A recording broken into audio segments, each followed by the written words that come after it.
नूराबाद का हसन शाह इलेक्शन जीत चुका था और अब गांव में हर जानिब जश्न का समा था। कच्चे सेहन में सर्द कुमकुमे रस्सियों से बांधकर रोशन कर दिए गए, जैसे कि अमूमन शादियों पर किए जाते थे। एक जानिब खाने का इंतज़ाम था तो दूसरी जानिब से खुले से कच्चे सेहन में चारपाइयों पर बहुत से मर्द विराजमान हसन शाह की इस तकरीब में शिरकत के लिए आए बैठे थे। हाशिम भी हसन शाह के बराबर में बैठा किसी बात पर हंस रहा था। वही अपने मखसूस हुलिये में छोटी आस्तीनों वाली कमीज पर चादर पहने, कंधे तक आते बालों में तेल लगाए खाना शुरू हुआ और रश ज़रा छटा तो वो हसन की जानिब घूमा। अपना वादा याद है तुम्हें? हसन उसकी बेसब्री पर मुस्कुराकर सीधा हुआ।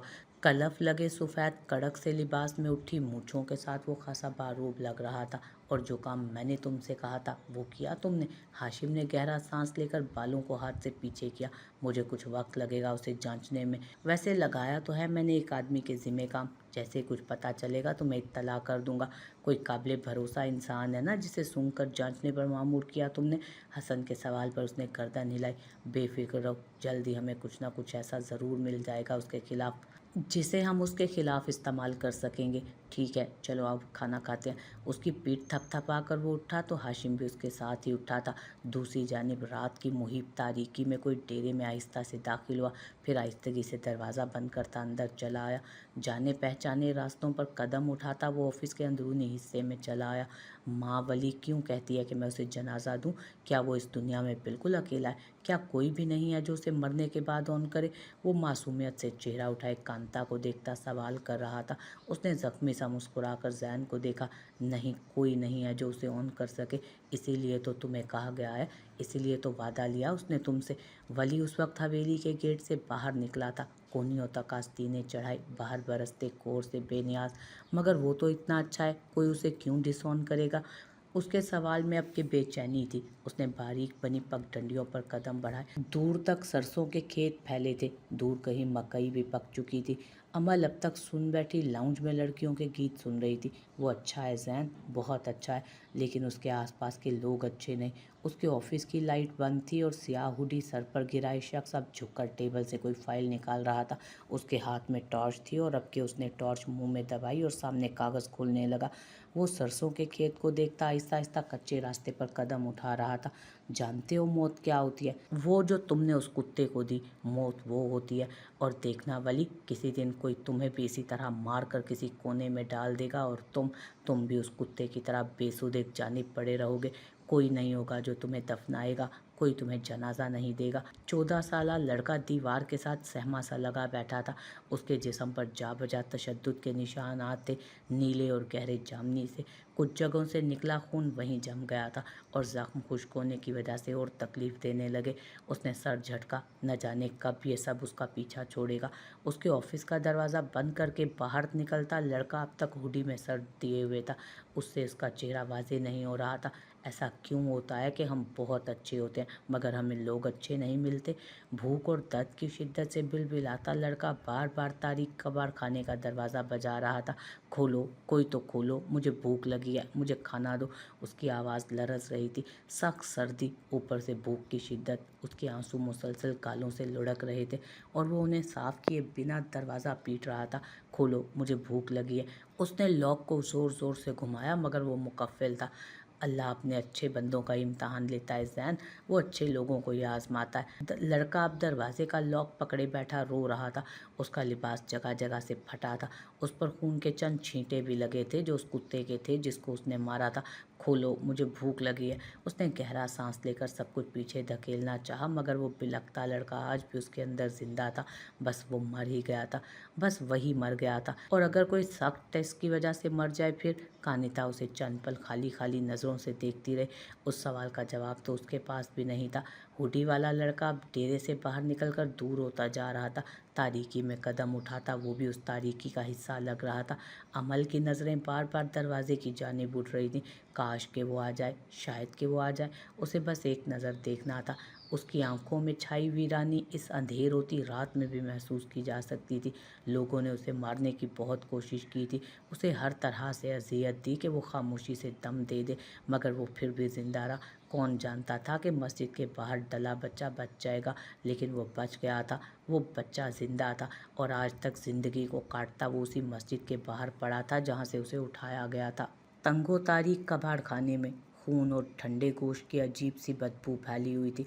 यकायक बेसुध पड़ा कुत्ता अपने कटे गले की परवाह किए बिना उठा और दीवार से लगे लड़के की जानिब बढ़ने लगा। उसका खून गर्दन से टप टप टपक रहा था। लड़का साकित हुआ, फैली फैली आंखों से कुत्ते को खुद की जानिब बढ़ते हुए देखता रहा। यकदम कुत्ते ने जस लगाकर उस पर हमला किया और वो हड़बड़ा कर उठा। उसका सांस धुंकने की माने चल रहा था। दिल इतनी जोर से धड़क रहा था गोया अभी बाहर आ गिरेगा। उसने अपनी पेशानी पर जमे पसीने को आस्तीन से साफ किया और फिर चौंक कर आसपास देखा।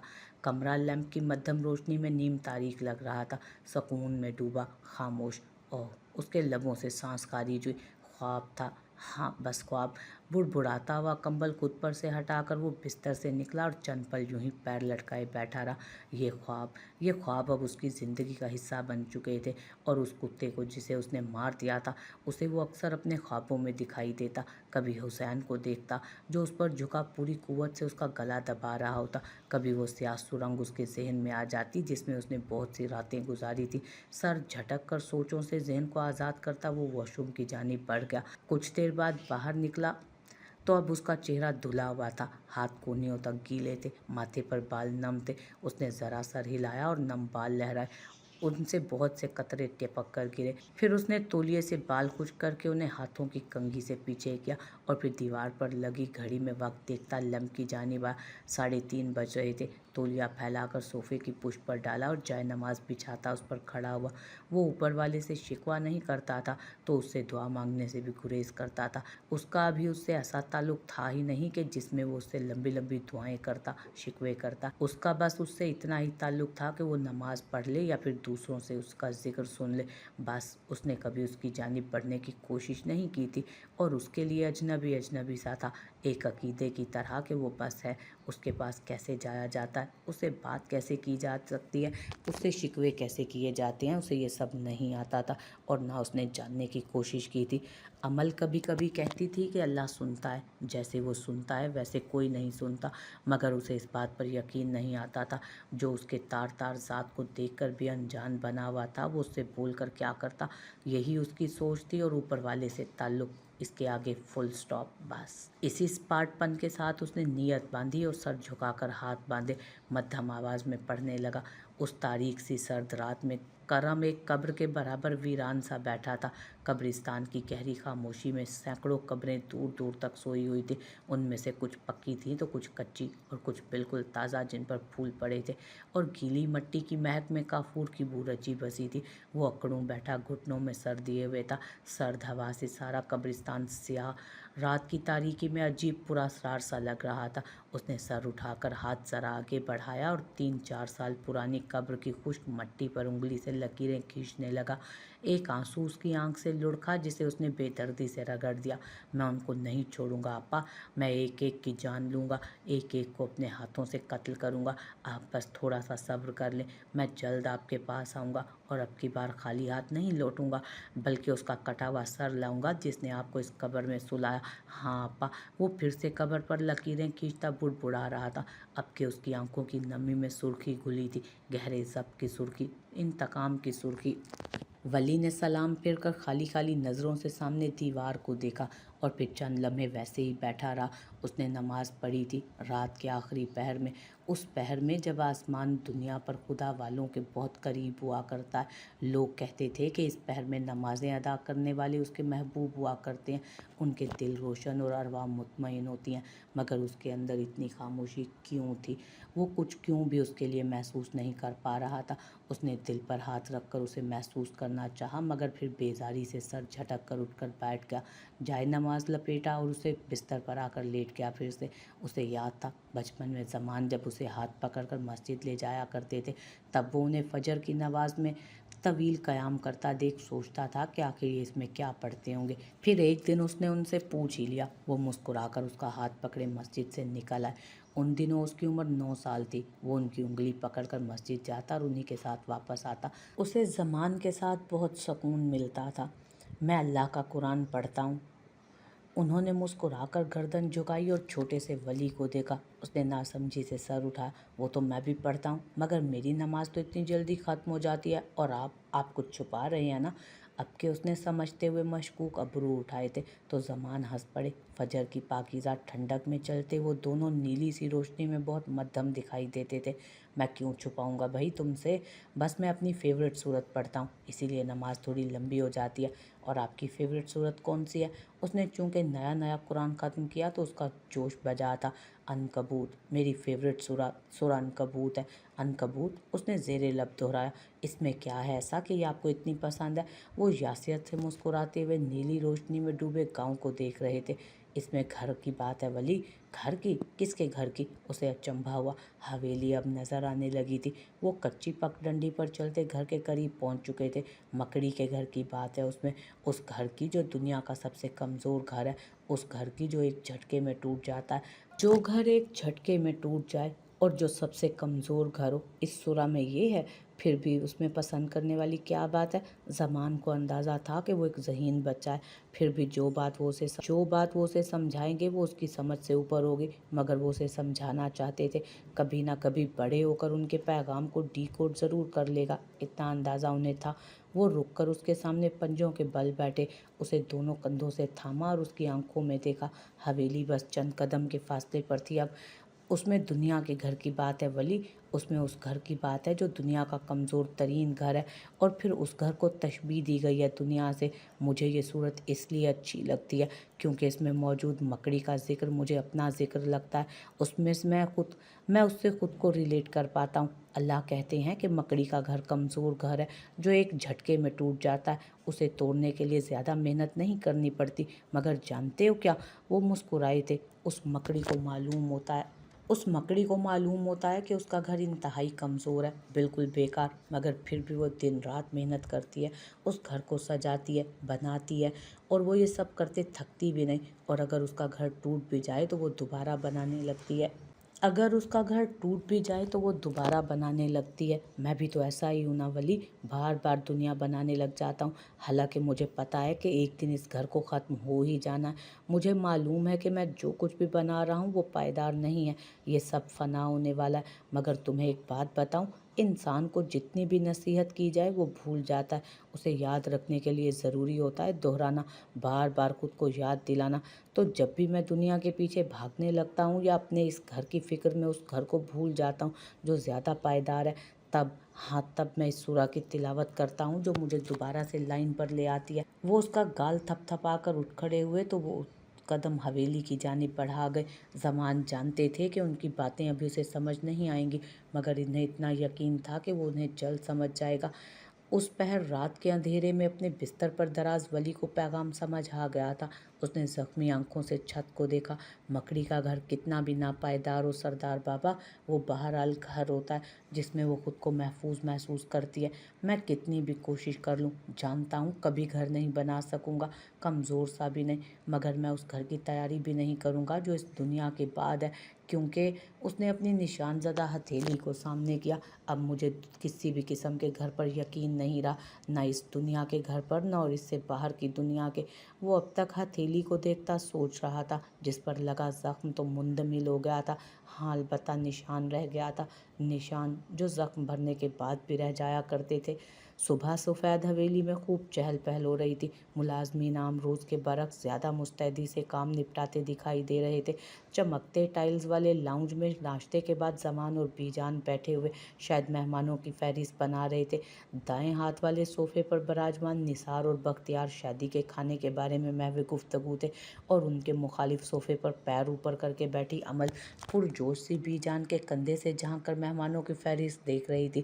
شادی میں چونکہ کم دن رہ گئے تھے اس لیے تیاریاں زوروں پر تھی۔ بھائی میرا سوٹ درزی کے پاس سے لانا ہے اور میری بارات کی جوتی بھی نہیں ہے۔ اس نے سامنے بیٹھے بختیار کو مخاطب کیا تو وہ مسکرا کر سیدھا ہوا۔ ٹھیک ہے، شام میں میں شہر کی طرف جاؤں گا، تم میرے ساتھ چلنا، جو بھی خریدنا ہو خرید لینا۔ کسی دوست وغیرہ کو شہر دعوت دینی ہے تو بتا دو، ابھی بھی تم دونوں بھی بتا دو۔ بی جان نے مصروف سا چہرہ اٹھا کر دونوں بیٹوں کو دیکھا۔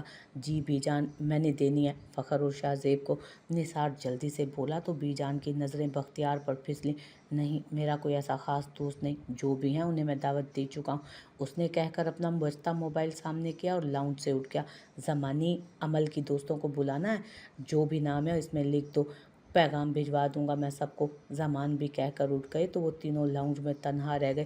بی جان، سامیہ کو دینی ہے دعوت، اس نے چہک کر یاد دلایا تو بی جان نے مسکرا کر اس کو دیکھا۔ وہی سامیہ نا جو موٹا سا اینک لگایا کرتی تھی؟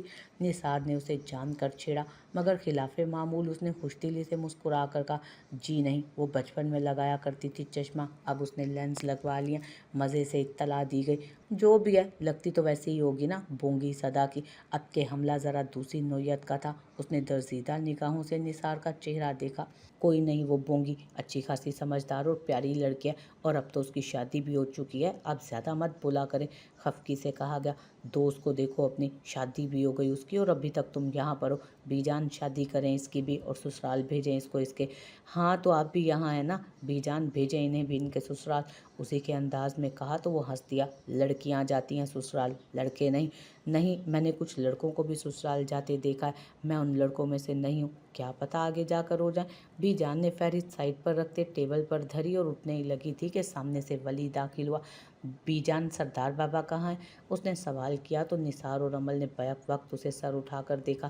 آسمانی رنگ کے قمیص شلوار میں ملبوس، نکھرا نکھرا، دھلے بالوں کو پیچھے جمائے، ہاتھ میں موبائل پکڑے وہ نکلنے کو تیار لگ رہا تھا۔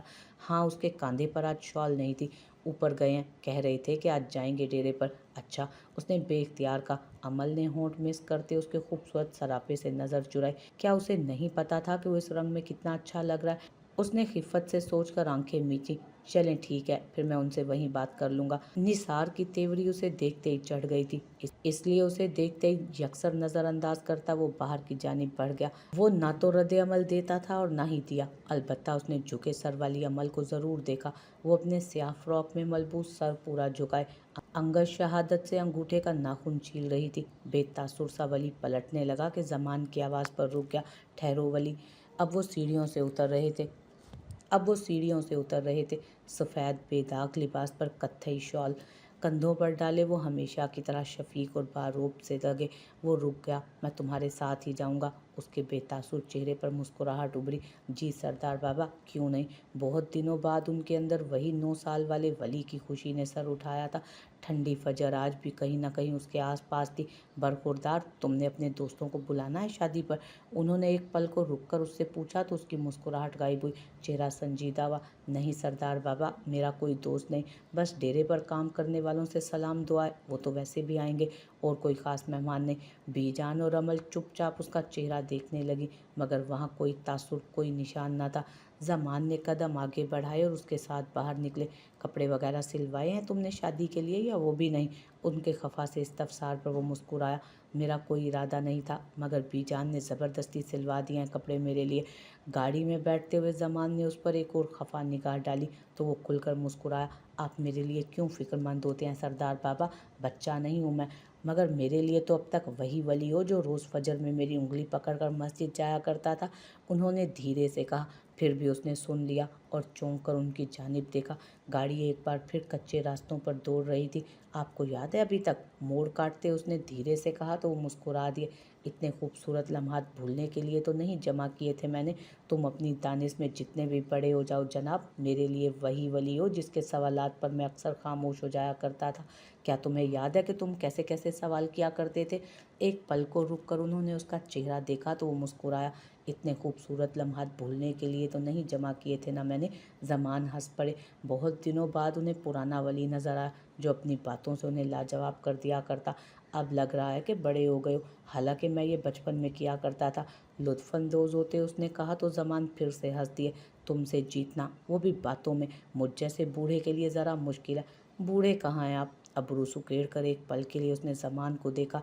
वक्त से पहले बुढ़ापा उन पर आता है जो अपने अमाल को पाक नहीं रखते। आप तो ज़रा सी गफलत पर सूरह अनकबूत पढ़कर खुद को राह रास्त पर ले आया करते थे।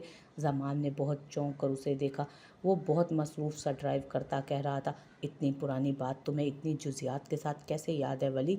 मैंने भुलाना चाहा था सरदार बाबा हर बात को, मगर उसने कंधे उचकाए। नहीं भुला सका, कुछ भी नहीं। सब मेरे जहन में उसी तरह ताज़ा है जैसे कल हुआ करता था। मेरी मेमोरी पर जानते हैं, मेरे टीचर हमेशा मुझे शाबाशी दिया करते थे। मगर उसने गहरा सांस लिया। आसपास फैले सरसब्ज खेत पीछे की जानिब दौड़ रहे थे। मुझे लगता है कि मैं अपनी याददाश्त की वजह से कभी आगे नहीं बढ़ पाऊंगा। लोगों के लिए मेरी मेमोरी एक नेमत है, लेकिन मेरे नज़दीक, उसने गाड़ी डेरे के बाहर रोकी, मेरे लिए ये किसी कर्स्ड गिफ्ट से ज़्यादा कुछ भी नहीं। किसी भी तकलीफ दे तासुर के बगैर वो बहुत आराम से कह रहा था। फिर उनको देखकर मुस्कुराता गाड़ी से उतर गया। ज़मान भी गहरा सांस लेते दरवाज़ा खोलकर बाहर की जानिब उतरे।